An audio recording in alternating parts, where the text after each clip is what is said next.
Hello and welcome. We're going to talk about stress today, but maybe not in the way you're used to.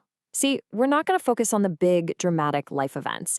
Instead, we're going to look at that quiet, creeping stress, the kind that builds up from the small, almost invisible habits we do every single day.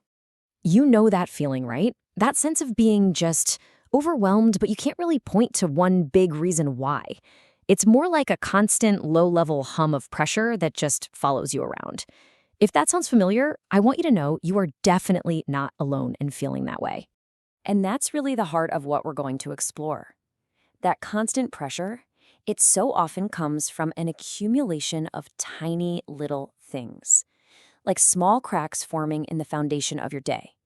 So let's start digging in and see if we can find where they're coming from, together.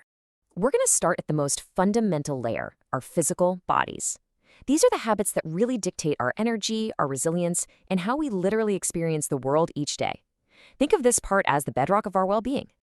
Now, this might sound a little backward, starting our day at the very end of it, but how you finish your evening truly sets the entire stage for the next morning. And the absolute foundation of that is your sleep. It's arguably the most important habit we have. So when you don't get enough quality sleep, your brain just doesn't have the time it needs to recharge.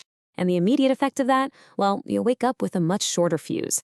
All of a sudden, small annoyances feel like major crises, and you spend the entire day just playing defense against your own emotions.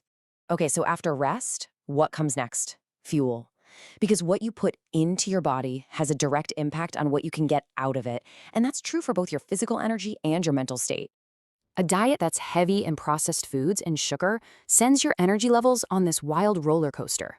You get the spike, and then you get the inevitable crash.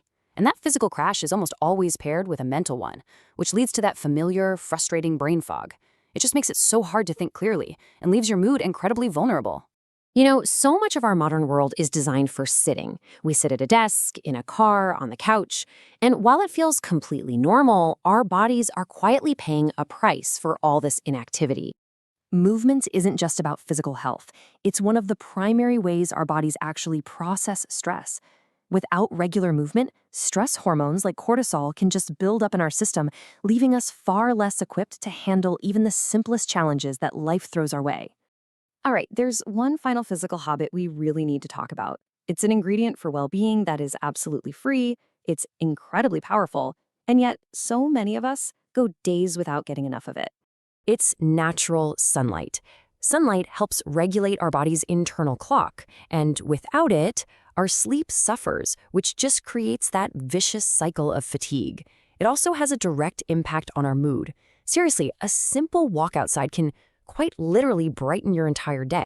Okay, so we've established that physical foundation. Now, let's see how these patterns build up into our mental world. We're going to look at the habits that are born from our modern, super connected lives and the unique kind of stress they tend to create. So let's talk about that device, the one that's probably in your hand right now, or maybe in your pocket, or sitting on the desk next to you. Our phones, they've become extensions of ourselves, but they often come with a hidden tax on our mental peace. Think about it. Social media is basically an endless feed of other people's highlight reels. And that naturally makes it so easy to feel like you're falling behind. That constant comparison, plus the sheer volume of information, it keeps your brain in a state of high alert. And the result is that persistent, quiet anxiety. And you know, when our minds are constantly overstimulated and distracted by all that noise, it becomes incredibly easy to put off the things that actually matter. And this brings us right to our next modern mind trap. Procrastination isn't just laziness, not at all. It's actually a very effective stress creation machine. Every task you put off doesn't just go away. No, it sits there in the back of your mind, taking up precious mental real estate and just adding to this growing pile of guilt and pressure. And this is really where structure comes into play. Just look at the contrast here. An unstructured day, it feels like you're constantly putting out fires, just reacting to everything. But a structured day, even just a loosely planned one, creates a feeling of control, of calm and focus. Okay, so we've looked at the body and we've looked at the mind. Now we're going deeper, right to the very core of this quiet stress. This is where we find the habits that disconnect us from our own inner compass. And stick with me here because this final point, it connects everything we've talked about so far.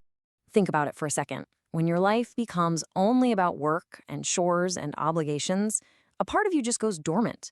Without those activities that are just for you, for joy, for creativity, for simple fun, life can start to feel a little bit gray. And that lack of fulfillment is a quiet but really profound source of stress. You know, in our nonstop world, we rarely give ourselves a moment of true silence. And without it, our minds are always reacting, always processing, always on. This lack of mental space means there's simply no room for calm to take root. And slowly but surely, anxiety becomes our default setting. And here we are, the final habit. And really, this is the one that sits at the center of it all, a disconnection from yourself. This is what happens when we stop listening to that quiet voice inside that's trying to tell us what we truly need, what we truly feel, and what we truly value. And this slide really shows you exactly how it all connects. It's like a chain reaction. See, when you're disconnected from yourself, you start to ignore your body's basic needs for rest and good food. Then, to avoid that inner discomfort, you seek distractions, like social media, which then leads you to procrastinate. And finally, you end up living without clear intention, so your days lack structure and your life lacks passion. The crucial point here is that so many of these stressful habits are just symptoms of this one core issue. I just want you to sit with this for a moment. This isn't about blame. This is about empowerment. If these patterns are just habits, it means they are not permanent. They were learned, which means they can be unlearned. And that means you are in control. You don't have to fix everything all at once. Just think about one small thing. Maybe it's putting your phone away an hour before you go to bed. Or maybe it's just a 10-minute walk outside in the sun. What is one small, gentle step you can take today to begin reconnecting with yourself?